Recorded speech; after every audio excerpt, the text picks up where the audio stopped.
ஜீவன் electrical குரு சேனலுக்கு உங்களை வரவேற்கின்றேன்.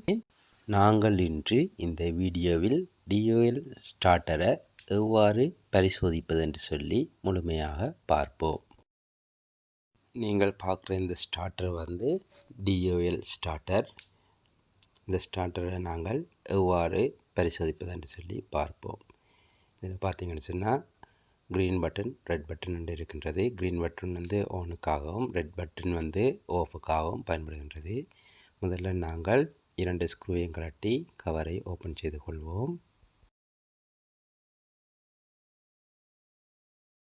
கவரை கழட்டி ஓப்பன் செய்து பார்ப்போம். இப்போ நீங்கள் காண்பது வந்து கண்டக்டர் ரிலே, ஓவர்லோட் சுவிட்ச், ஆன் ஆஃப் சுவிட்ச். இந்த கண்டக்டரை நாங்கள் எவ்வாறு பரிசோதிப்பது என்று சொல்லி பார்ப்போம். இப்போ கண்டக்டரில் பார்த்தீங்கன்னு சொன்னால் A1 A2 என்று சொல்லி 2 பாயிண்ட் இருக்கின்றது. அந்த 2 பாயிண்ட்லையும் நாங்கள் 220 பவரை வழங்கும் போது கண்டக்டரானது மேக்னெட் ஆகும். இப்போ பார்த்தீங்கன்னு சொன்னால் கோயில் நன்றாக இருக்கின்றது.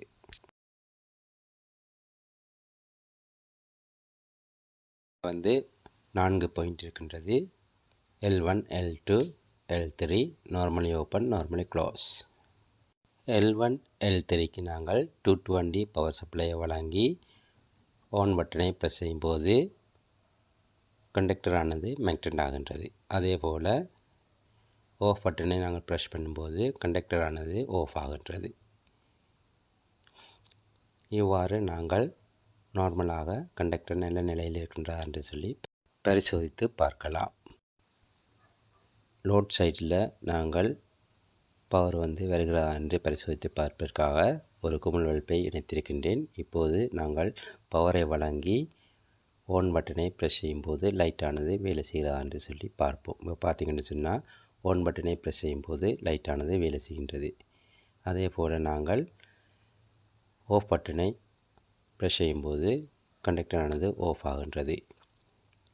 இப்போ இந்த டிஓஎல் ஸ்டார்டர் வந்து நன்றாக வேலை செய்கின்றது. இவ்வாறு நாங்கள் இந்த ஸ்டார்டரை பரிசோதித்து பார்க்கலாம்.